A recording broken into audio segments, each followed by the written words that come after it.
Әміре Қашаубайұлы Қашаубаев 1888 жылы Дегелең тауының алабы, қазіргі Қайнар ауылы, Абыралы ауданы, Шығыс Қазақстан облысында дүниеге келген. Шыққан тегі орта жүз ішіндегі тарақты руы, кедей шаруа жанұясында туып өскен. Әкесі Қашаубай орта жүздің тарақты тайпасынан шыққан. Анасы Тойған орта жүздің Найман тайпасының Қаратай руынан шыққан. Әміре әншілік қабілетін ата-анасынан мұра етті. Анасы Тойған бұлбұл дауысты музыкант. Әкесі Қашаубай әншілік, серлік өнерімен халықты бірнеше рет қуантқан. Әкесі Қашаубай кедей болып, күнбе-күнгі өмірді қуып жүрді. Қашаубай көп ұзамай Семейге көшіп барады. Қалада да кәсіп істеу оңай болған жоқ. Қашаубай әрең дегенде үй ішін асырап отырды. Бірақ жасынан бейнет шегіп, иықбасты болып қалған Қашаубай денесі нашарлап, қажып, бара-бара қара жұмысқа жарамайтын халге келді. Ал Әміренің шешесі Тойғанды үй ішінің ұсақ түйегі болмаса, білекпен келетін ауыр жұмысқа ода жарамай қалды. Мұның бәрі келіп, ақыр жас Әміренің мойнына үлкен ауыр бейнет қамытын кигізудің басы болды. Басқа амал болмаған соң, жас Әміре жаңа Семей жағында тұратын Исабек деген байдың көлік айдаушысы болады. Әміре ыңылдап әндетіп жүретін болды. Бара-бара Әміре дауыстап, өзінің үн қабілетінің барлығын сезіп, кей кездерде ат айдаушысы екенін ұмытып кетіп, әннің қызығына түсіп, қожасынан біздің тілімізбен айтқанда қатаң сөгістер алып қалып жүрді. Бірақ оның бәрі де Әміре үшін мәнді нәрсе емес. Әйтеуір аузының бостығы да бір әбейір болып, осалған бетінен қайтпады. Әкесінің айта қалғандай өнері жоқ болса да, Жаман Қашаубайдың баласының музыкаға деген қабілеті оның атшығынан бұрын әнші бала, бері келе әнші жігіт деген атағын шығарды. Көшенің екі жағында тұрған ашық қақпаның ішінде самауыр қойып жүрген қыз-келіншек, кешкі тұрым әңгіме дүкен құрып отыратын үлкендер тобы, ойында жүрген бозбала фаэтонның ешкісінде отырып арбаның доңғалағына айналған ырғағымен қосылып, кешкі ертісті жаңғыртып салып бара жатқан Әміренің әнін сілтідей тынып тыңдап тұрысты. Бүкіл жаңа Семей болып Әмірені жақсы білетін болды. Ол арада болған ойын-сауық Әміресіз өтпейтін болды. Әншілігінің үстіне әсем мінезді, ақ көңіл жігіт халықтың назарын үнемі өзіне тез аударып алатын. Осында екі бірдей қасиетінің арқасында Әміренің атағы көп ұзамай ертісті кесіп өтіп, Семейдің қаласына жетуге айналды.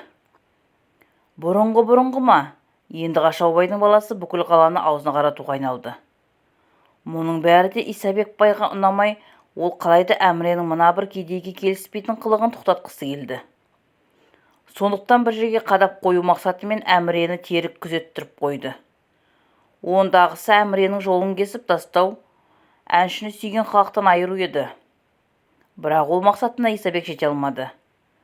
Әміренің дауысы түнгі Семейді тегіс аралап, көше бойы қыдырып, сайрандаған жастар терезесін ашып қойған ән құмар үлкендер құлақтарын тосып тыңдап ләззат алды.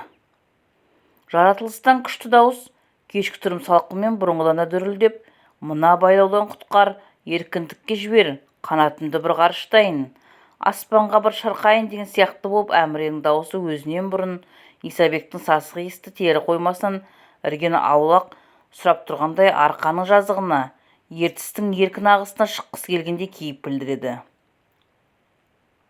Бұл кездерде Әміре азда болса бірқатар ақылай табысқа ие болып, олардың үйіне беріп, өзі Семейден сыртқа шыққысы келеді.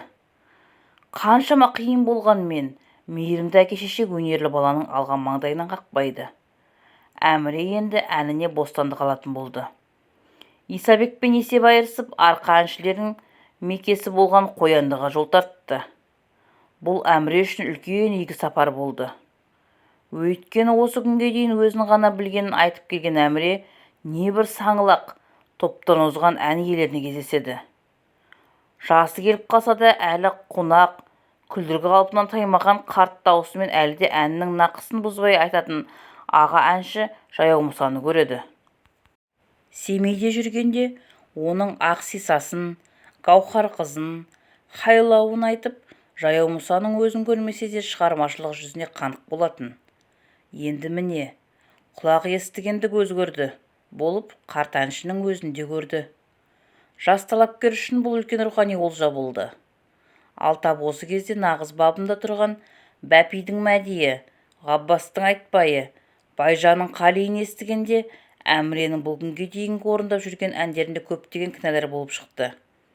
Ол бұл дүниені сындырып алған жазықты баладай үндемей құламен де көзімен де бірге тыңдады. Мынау әннің базары Әмірені еліктіріп, енді қайтып Исабектің терісінің иісіне оралмастай іштей уәде айтты. Қандай жалмен болса да Әміре бұдан былай өзін бүтіндей ән өнеріне бағыштауға бел байлады. Жоғарыда айтылған әншілерден жаңа ән үйреніп, біраз репертуарын байытады. Әр әнді өзінің стилінде айтуға тырысты.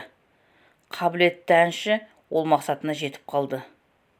Ол 3 жасынан ән салып, жаңа Семейдің шала қазақтар, татарлар арасында әнші бала атанып, жасы 18-ге енді таянғанда мына қондыға келуі, Әміре үшін ән дүниесін ашуын былай қойғанда басқа да дүниелік, өмірлік үлкен жаңалықтар көрген жүрдісі болды.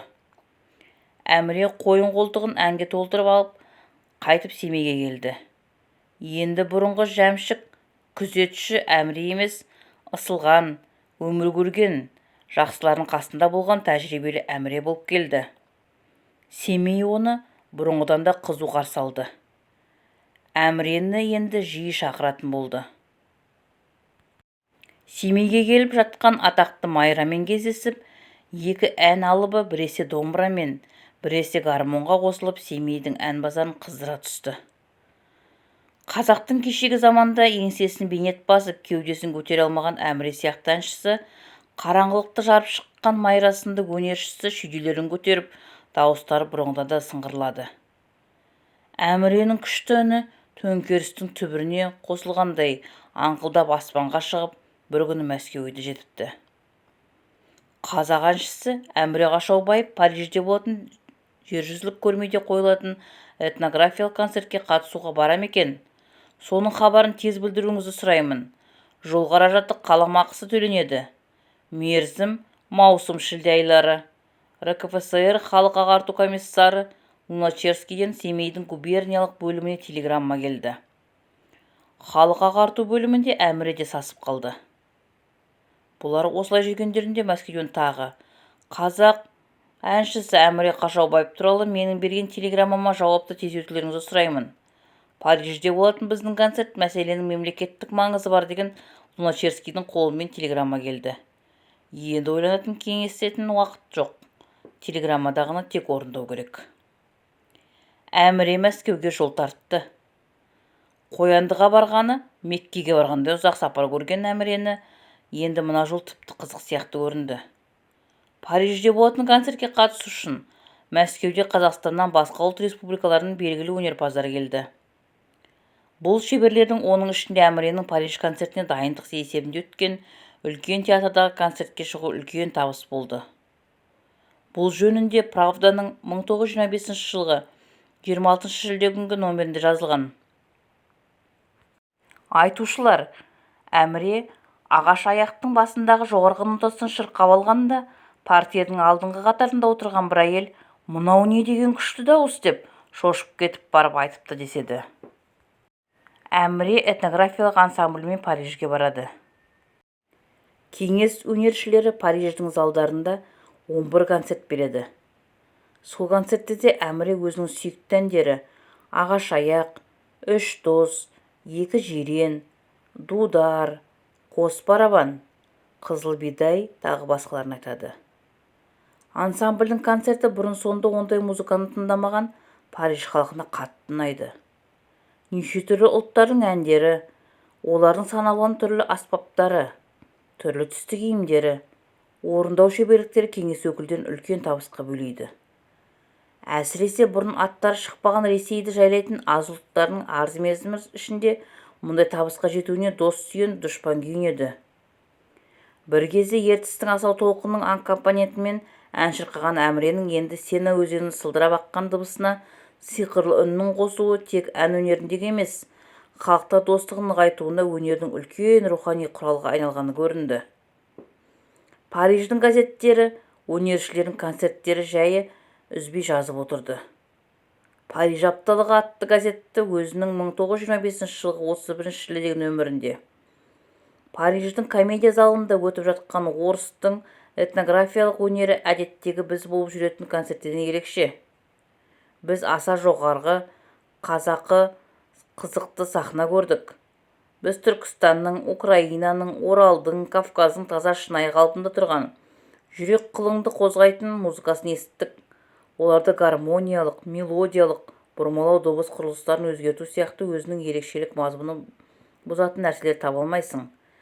Қазақтың әншісі Әміре Қашаубаев өзінің халықтық манерада айтылатын емін-еркін дауысы, ұлт аспабы домбырасының сүйемелімен қосып өз елінің жаныңда толқытатын әндерін орындады. Солардың бәрінде де өздерінің өнерлерін Парижге көрсетуге келген адал көңілді артистердің өз отанына деген жалынды сүйініш сезілді, деп жазады. Француздың белгілі музыка зерттеушісі ғалымы Le Musical журналында Әміренің сирек кездесетін музыкалық көрініс екенін жазды. Сорбонна университетінің профессоры Перно фонографқа Әміренің орындауында қазақтың бірнеше әндерін жазып алды. Бір айта кететін жай, біз осы күнге шейін Әміренің сол фонографқа түскен әндерін шетелмен байланысты мекемелер арқылы қанша талпынсақ та таба алмай жүрміз. Әміре Парижден елге келді. Мәскеуде болып, одан туған қаласы Семейге келеді. Бірақ онда көп бола алмай, күзге қарай Қызылордаға келіп, ол кездегі Қазақстанның астанасында ашылғалы жатқан театр тобына кіріп, солармен бірге дайындық жұмысқа кіріседі. Келесі 1926 жылда қаңтардың 13 күні Мұхтар Әуезовтің еңлік кемек пьесасымен қазақ тарихында бірнеше рет кәсіпкерлік театрдың шымылдығы ашылғанда Әміре Қойшы Жапалдың рөлін ойнайды. Оны сол кезде көрген адамдар әлі күнгі аузын тастамайды.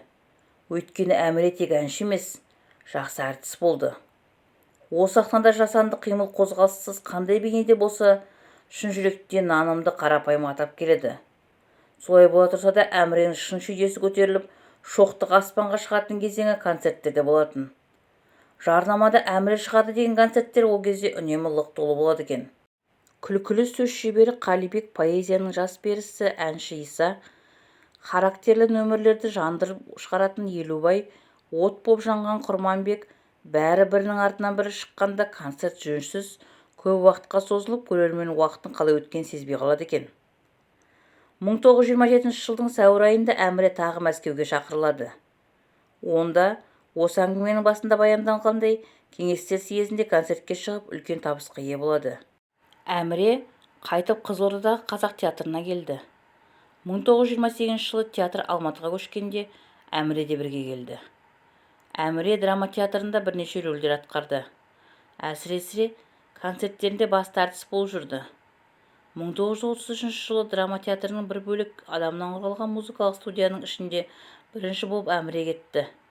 Ол студия келесі 1934 жылдың қаңтардың 10 күні музыкалық театр болып Мұхтар Әуезовтің Айман-Шолпан атты музыкалы пьесасымен ашылды. Әміре Айман-Шолпанда басты рөлдің бірін атқарды. Бірақ өмір ұзақ болмай сол жылдың күзінде қайтыс болады. Яғни ол 1934 жылы 6 желтоқсанда ауыр сырқатқа шалдыққан әнші Алматыда оқыстан қайғылы қазаға ұшырады.